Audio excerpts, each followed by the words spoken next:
1 2 3 4. ഇനി നിങ്ങൾ ചെയ്യേണ്ട കാര്യം ഈ ഒരു എഴുതിയ 0 മുതൽ 4 വരെ എഴുതിയ എല്ലാ നമ്പേഴ്സിനെയും നിങ്ങൾ എന്ത് ചെയ്യണം?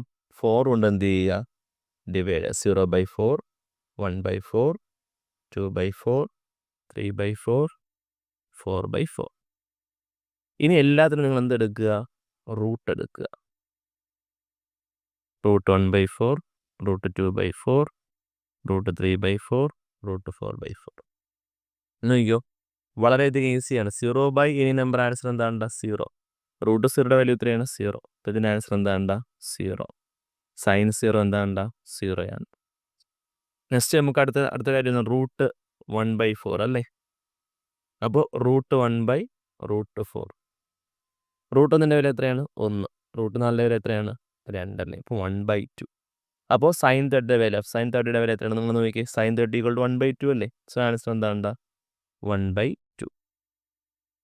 ഇനി 45 ഡിഗ്രി. അവിടെ നമുക്ക് അത് ക്യാൻസൽ ചെയ്യുമ്പോൾ റൂട്ട് 2/4 2 4 ക്യാൻസൽ ചെയ്യുമ്പോൾ നമുക്ക് 1ഉം 2ഉം കിട്ടും. ഈ റൂട്ട് സ്പ്ലിറ്റ് ചെയ്യുമ്പോൾ റൂട്ട് 1/√2. റൂട്ട് 1ൻ്റെ വില എത്രയാടാ? 1/√2. സോ ആൻസർ എന്താണത്? 1/√2. ഇനി നമുക്ക് 60ലേക്ക് പോവാം. ഇവിടെ എന്താ? റൂട്ട് 3/, അല്ലേ? റൂട്ട് 3/,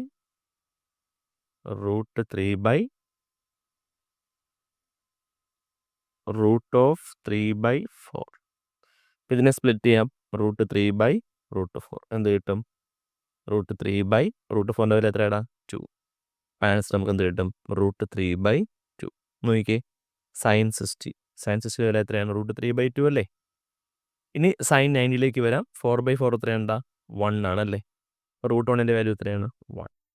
സൈൻ 90യുടെ വാല്യൂ 1. ഇനി കോസയുടെ വാല്യൂ ചോദിച്ചു കഴിഞ്ഞാൽ ഇതിനെല്ലാം നിങ്ങൾ എന്ത് ചെയ്താൽ മതി? ഒന്ന് തലയിൽ എഴുതിയാൽ മതി. അതായത് ഈ ലാസ്റ്റ് വന്നേക്കുന്ന